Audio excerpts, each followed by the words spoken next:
14 words. That's all it took. Send me the admin password and clean out your office today. No greeting, no phone call, no meeting request. Just 14 words in an email from a 29-year-old Harvard MBA consultant who'd been on the job for exactly 3 weeks, sent at 8:19 a.m. on a Friday. Like firing a contractor was just another item on his morning checklist. I stared at it for about 30 seconds. Then I started typing my reply. My name is Carl Briggs. I'm 54 years old. I spent 20 years in Marine Corps communications, ran infrastructure across 2 Gulf deployments, and now I own Fortress Digital Security. I've been in this business long enough to know that the most dangerous people aren't the ones who shout threats. They're the ones who built the infrastructure you depend on and know exactly when to remind you of that. But let me back up to the night before, because that's where this really started. Thursday, 6:04 p.m. My monitoring system flagged an attempted bulk download from inside the Patriot Defense Systems network. User account, N. Reeves. The system blocked it within 90 seconds and logged everything: timestamp, device ID, IP address, every file he tried to pull. Nolan Reeves, the new efficiency consultant.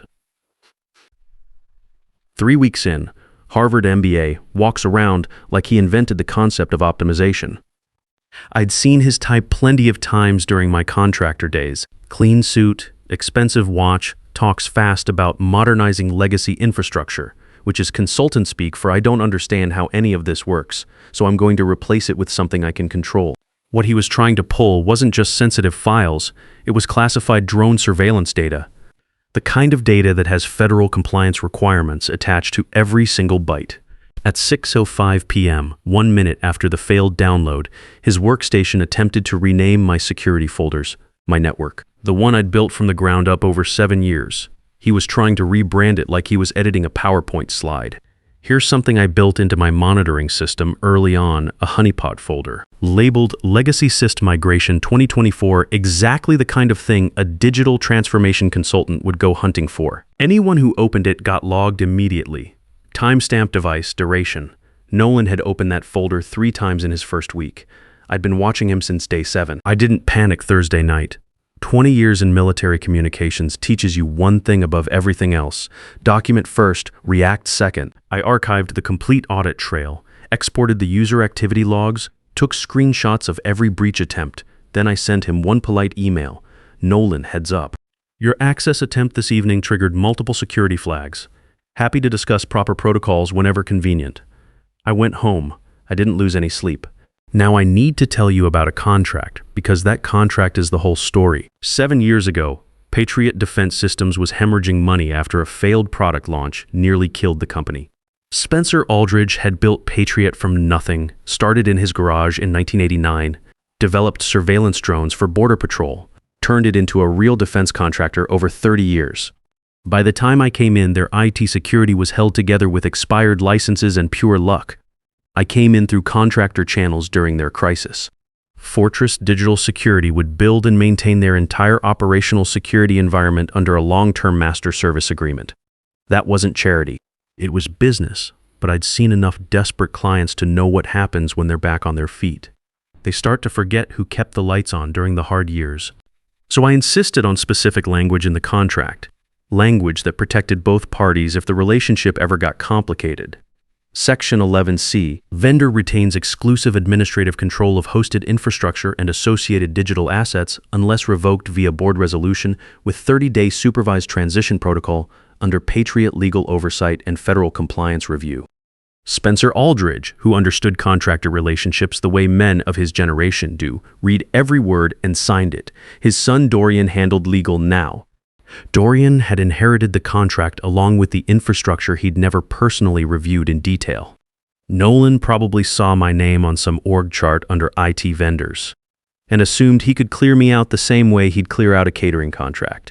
What he didn't know, what he couldn't have known, was that his termination email had already triggered something automatic the moment I received it.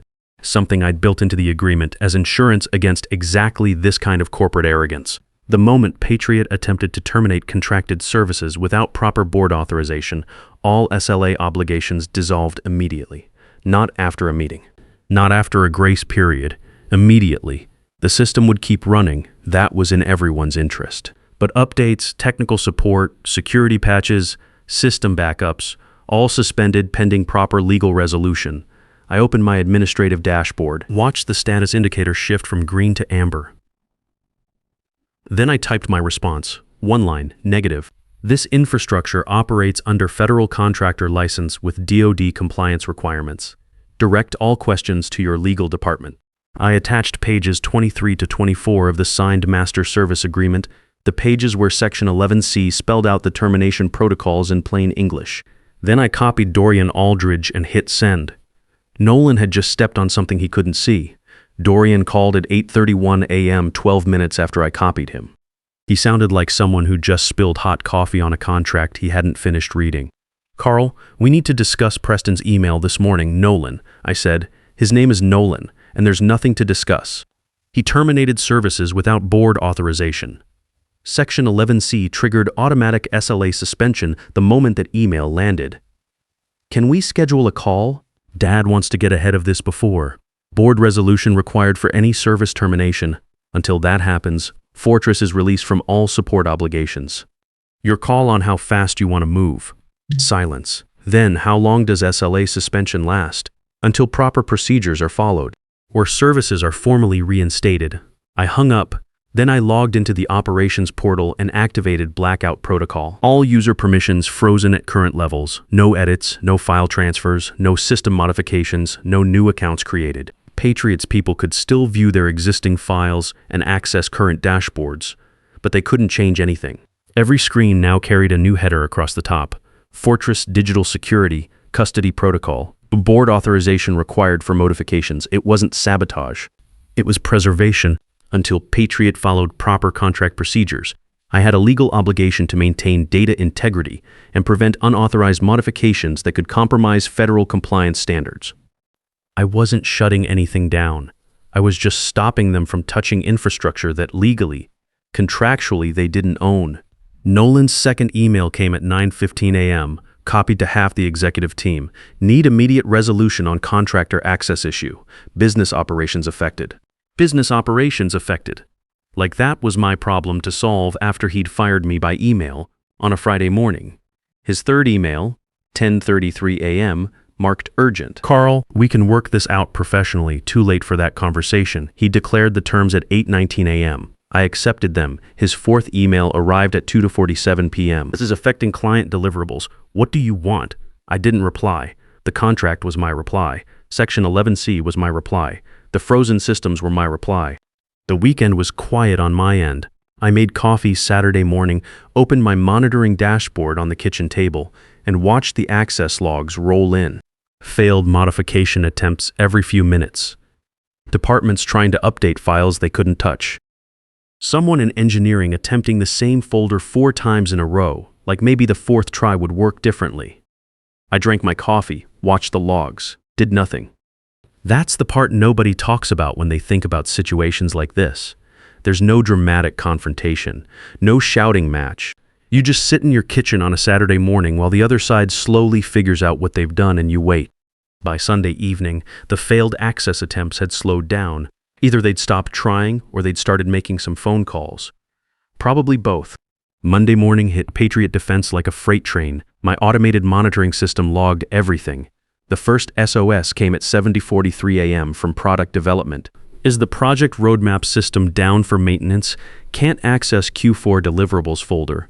Finance at 8:12 a.m. Emergency. Q4 budget projections showing reference errors across all worksheets. Need IT support immediately. Marketing at 8:31 a.m. Analytics dashboard completely frozen. Client presentation in 2 hours. Someone please respond. Engineering sent 3 separate requests between 800 and 9 a.m. They couldn't pull drone design specifications for a Pentagon deadline. Manufacturing couldn't access production schedules. Customer service couldn't update government contract documentation. Nothing was lost. Nothing was deleted. Every file they'd built over 7 years was sitting right there, perfectly intact, exactly where it had always been. They just couldn't touch any of it, because touching it required administrative permissions that only I controlled. And I was no longer providing technical support, thanks to a 14-word email sent on a Friday morning. By 10:15 a.m., Patriot's internal communications had gone from professional to desperate. Someone in manufacturing posted in the company channel, Found old production files on my personal drive from 2021. Anyone else have backups? The response was immediate and grim. Personal drives were never supposed to have classified data. Everything had been centralized through the secure system that Nolan had just cut them off from. Then, at 10:23 a.m., a junior engineer asked the question that made everything visible in one sentence. Why does every screen now say property of Fortress Digital Security at the bottom? Is that normal? 2 minutes later, that message was deleted, but screenshots live forever. And by 10:30 a.m., half the company understood what had actually happened. They hadn't lost access to their computer systems. They'd lost access to someone else's infrastructure they'd been borrowing for 7 years, infrastructure they'd never thought much about because it had never failed them. Until now, Nolan scheduled an emergency all-hands for 11 a.m. Monday. The meeting invitation was titled Operational Updates, Infrastructure Transition. Like this was a planned upgrade instead of a company-wide crisis caused entirely by his own decision 3 days earlier. Spencer called me at 11:47 a.m. I let it go to voicemail. He called again. On the third call, I picked up. Carl, we need to resolve this immediately. Good afternoon, Spencer. How can Fortress Digital Security help you today? He caught the tone. This isn't the time for formality. We've got Pentagon contracts, deadlines approaching, 12 departments that can't function. Nolan made a decision Friday morning. Now there are consequences to that decision. What do you want? Financial compensation. Just name a number. I want your board to follow the contract you signed 7 years ago. Board resolution, proper transition protocol, federal compliance review. That's the procedure. Carl, that could take weeks. Board members are spread across 3 time zones. You needed immediate resolution before he fired me. Now you need proper procedure. Those are your 2 options, and one of them is already off the table. The conversation ran another 10 minutes. Spencer tried money, then apologized for Nolan, then tried money again. None of it changed anything. Federal contractor agreements have specific termination procedures for good reasons, reasons that don't bend for executive frustration or Pentagon deadlines. I hung up, checked the monitoring dashboard. 847 failed modification attempts since Friday morning. The number was still climbing. At 3:30 p.m. Monday, I got an email that made the whole thing worthwhile. Nolan's resignation letter, forwarded to me by accident by someone in HR who'd mixed up email addresses. It was brief, professional, and entirely predictable. Pursuing other opportunities. Grateful for the experience. The kind of letter you write when you're jumping ship before the water gets any higher. He was gone before the real consequences arrived. Smart enough to know when to run. Not smart enough to have avoided the situation in the first place. His replacement was announced 2 hours later. Perry Holloway, crisis management specialist. Defense contractor background, 45 years old. Perry's first email came that same evening. Carl, I understand there's been a communication breakdown. I'd like to discuss our infrastructure partnership going forward. Infrastructure partnership. 2 words that told me everything I needed to know about Perry Holloway. He understood what this actually was, not a vendor dispute. Not a contractor throwing a fit. A partnership with legal standing federal compliance requirements and a board resolution clause that hadn't been followed. I replied briefly, services suspended per Section 11C pending board resolution. Contract available through legal. All questions to Patriots Counsel. Short. Professional. Nothing more needed. Tuesday brought a different kind of chaos. Without Nolan to absorb the blame, Spencer had to stand in front of his own board and explain why the company's entire operational infrastructure was effectively frozen. Word was spreading through industry channels. Competitors were asking quiet questions. 2 clients had already pushed back on deliverable timelines without explanation, and Patriots' usually prompt responses had slowed to a crawl. Inside the company, people were getting creative in ways that created their own problems. Some teams were sharing files through personal cloud accounts, a serious security violation that under normal circumstances would have triggered immediate termination. Others were reconstructing work from printed documents and email attachments. Someone in facilities actually called building maintenance to check if there was an internet outage. My automated security system was logging all of it. Every unauthorized workaround, every attempted bypass, every failed access request, all documented, timestamped, archived.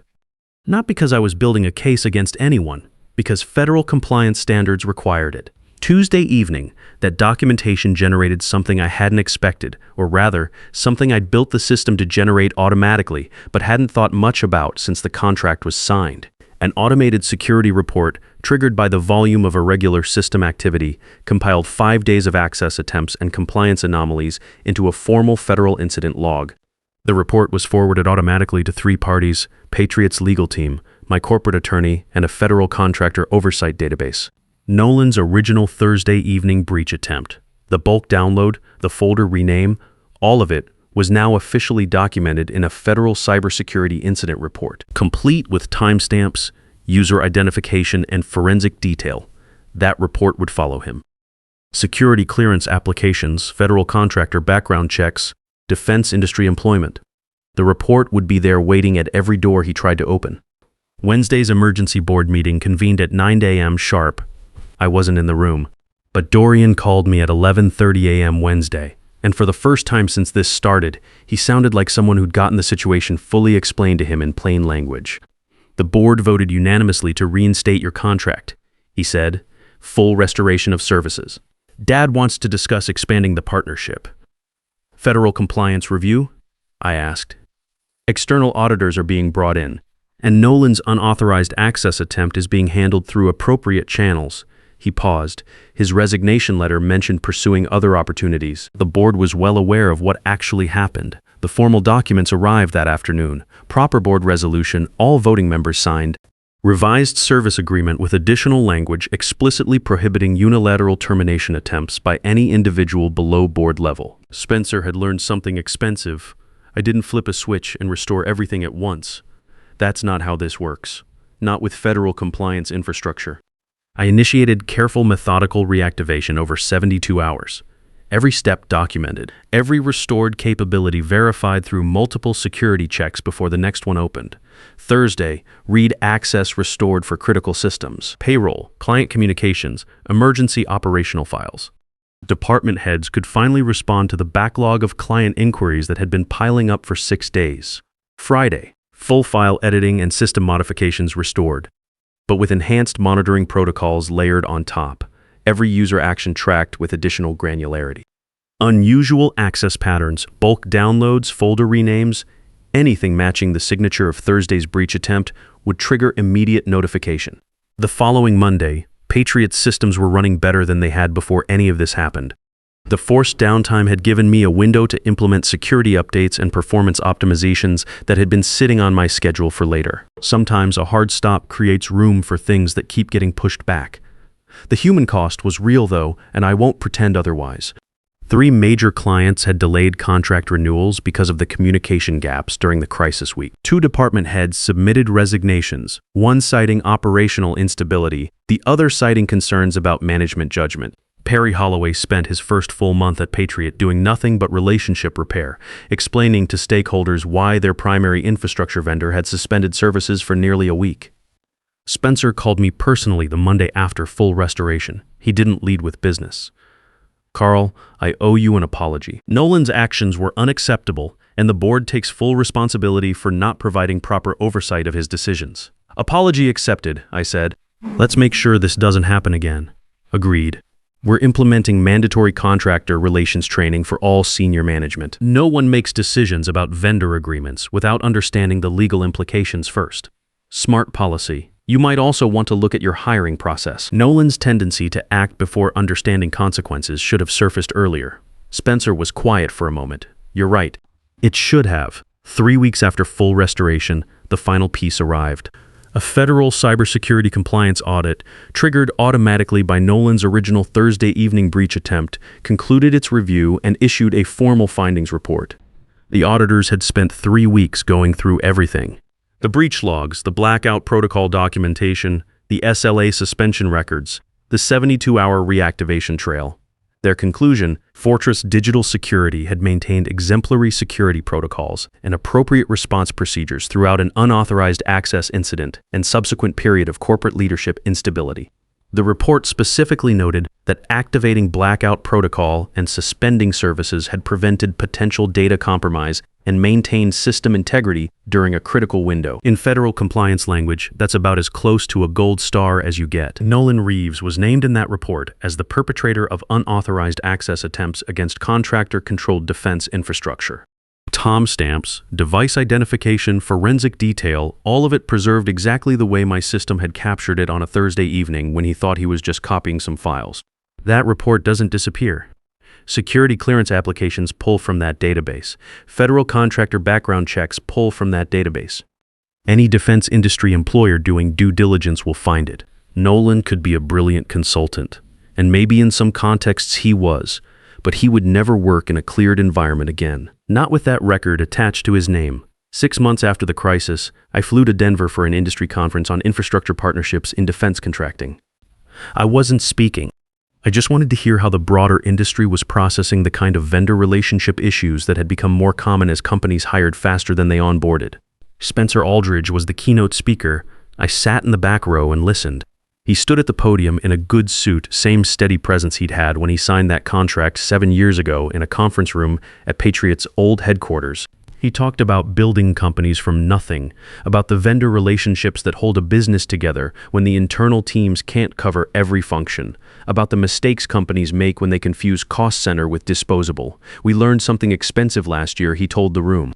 We learned that critical infrastructure partnerships require the same level of attention and respect as any other strategic business relationship. You can treat contractors like interchangeable vendors, especially when they're maintaining systems your entire operation depends on. Someone in the audience asked about operational transparency and vendor oversight. Spencer cleared his throat. We had what you might call a learning experience. A new executive made a unilateral decision to terminate our primary security contractor without understanding the legal or operational implications of that decision. What followed was a company-wide system lockdown that affected every department for nearly a week and cost us $800,000 in direct losses, plus client relationship damage that took months to repair. He paused. Let that number sit in the room for a second. The contractor was completely within his rights. We violated our own contract procedures and faced the consequences. It was expensive, it was embarrassing, and it was entirely avoidable if we had simply followed the agreements we'd signed. The room was quiet in the way rooms get quiet when someone says something that lands. After the presentation, I made my way through the crowd to the lobby. Spencer saw me coming from about 20 feet away. He didn't look surprised. He actually smiled, the kind of smile that has a little bit of relief in it. Carl, didn't expect to see you here. Good presentation, I said. Honest assessment of what happened. Well, he shrugged. If you're going to mess up that badly, you might as well be useful about it afterward. Help someone else avoid the same mistake. We shook hands. Stood there for a moment, the way two people stand when they've been through something and come out the other side of it. Any word on Nolan? I asked. Spencer's expression shifted slightly.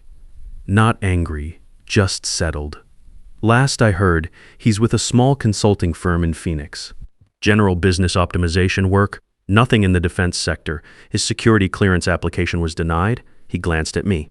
The federal incident report. Consequences tend to follow people, I said. They do.